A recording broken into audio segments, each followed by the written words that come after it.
Magandang umaga po sa inyong lahat. Tayo po ngayon ay nasa ika-6 na linggo ng karaniwang panahon. At sa dating pong Miyerkules, tayo ay papasok na sa panahon ng Kwaresma. At kaakibat nito ay ang paalala sa atin na tayo ay magbalik loob, tayo ay magsisi sa ating mga kasalanan, tayo ay magbagong buhay. Mga kapatid, sa ating pong narinig na mga pagbasa, yung pong unang pagbasa sa Aklat ng Levitiko at yung Ebanghelyo ay mayroong parehong mensahe. Sa unang pagbasa, paalala yung mga tao na may karamdaman tulad ng ketong, na dapat sila ay maging maayos sa kanilang pakikisalamuha sapagkat hindi sila pwedeng maging public, gumala sa publiko, kundi bagkos iwasan nila na sila ay makahawa. Kung kaya't ang bawat ketongin ay nagsasalita ng marumi. Ito ay kanilang sinisigaw upang mabigyan ng warning yung mga tao na kanilang makakasama at makakasalubong. Gayun din naman, kakaiba yung narinig natin sa Ebanghelyo.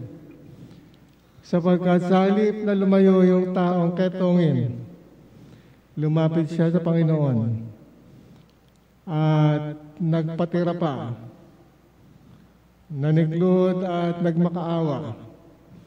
Ibig sabihin, sa halip na siya ay lumayo at umiwas, siya ay lumapit at taasan niyang binaliwala yung batas na nagbibigay sa kanila ng warning na hindi dapat sila makasalimuha sa mga tao.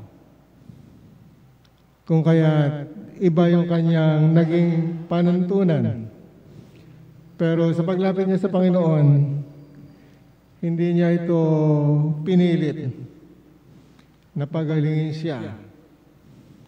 Kundi bago sinabi ng ketongin, kung ibig po ninyo, mapapagaling ninyo ako. Para sinasabi niya, nasa inyo po ang kapasyahan. Matapos niyo akong makita, matapos niyo makita ang aking sakit.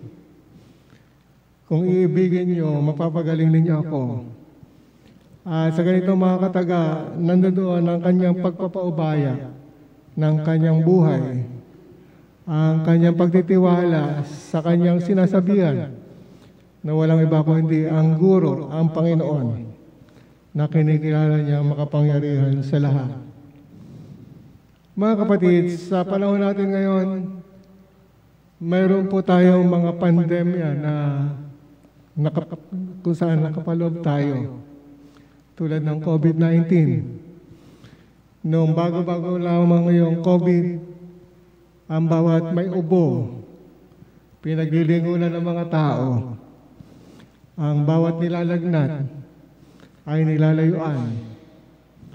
Ang bawat mayroong sintomas ay ina-isolate.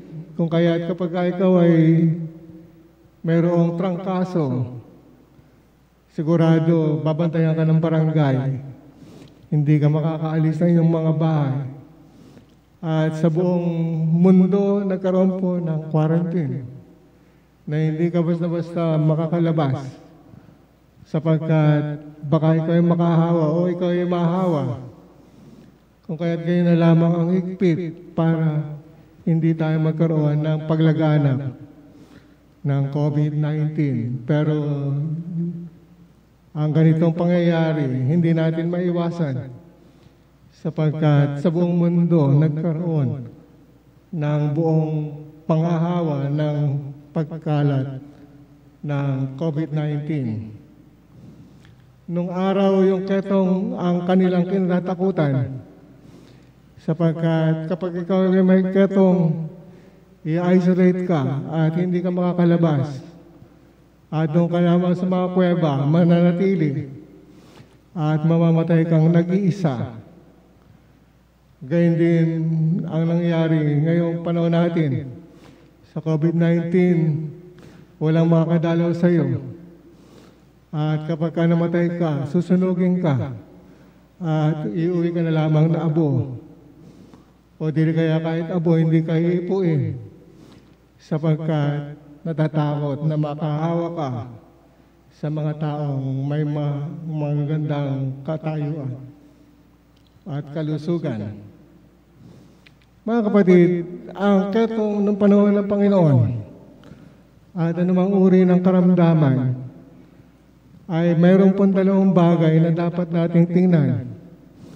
Ang isa'y sakit ng ating katawan, ang isa'y sakit ng ating kaluluwa. Sapagat sa kanilang pananaw, kung ikaw ay may karamdamang malubha, baka mayroon kang kasalanan o dili kaya ay dapat pagsisihan sapagkat nagkakaroon ng pagitan ang iyong katawan, ang iyong kaluluwa sa biyaya ng Diyos. Kung kaya't ang bawat kasalanan ay bawat pagtalikod sa biyaya ng Panginoon at sa grasya na nagpapalakas sa ating katawan at sa ating kaluluwa. Kung kaya't sinasabi na ang pagpapagaling ng ating Panginoon nang kanya sabihin, ibig ko gumaling ka, sinasabi niya sa taong ketongin, gagaling ang iyong katawan, babalik ang iyong kalusugan.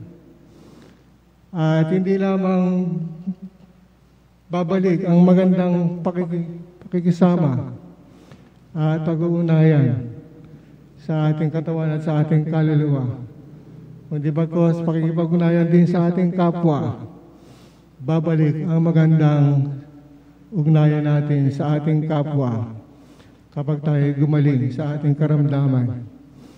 At higit sa lahat, babalik ang ating magandang ugnayan sa Diyos kapag tayo nagsisi sa ating mga kasalanan at nagbalik loob at napawi ang ketong na dulot ng kasalanan, napawi ang karamdaman dulot ng ating pagtalikod sa grasya ng Diyos. Kung kaya, huwag po tayong matakot na lumapit sa sakramento ng pakikipagkasundo. Huwag tayong matakot na magkumpisan upang aminin natin ang ating mga kasalanan. Nang sa gayon, makipagkasundo tayo, una sa ating sarili na nagkasala sa ating katawan. At pangalawa, makipagkasundo tayo sa ating kapwa na ating pinagkasalahan.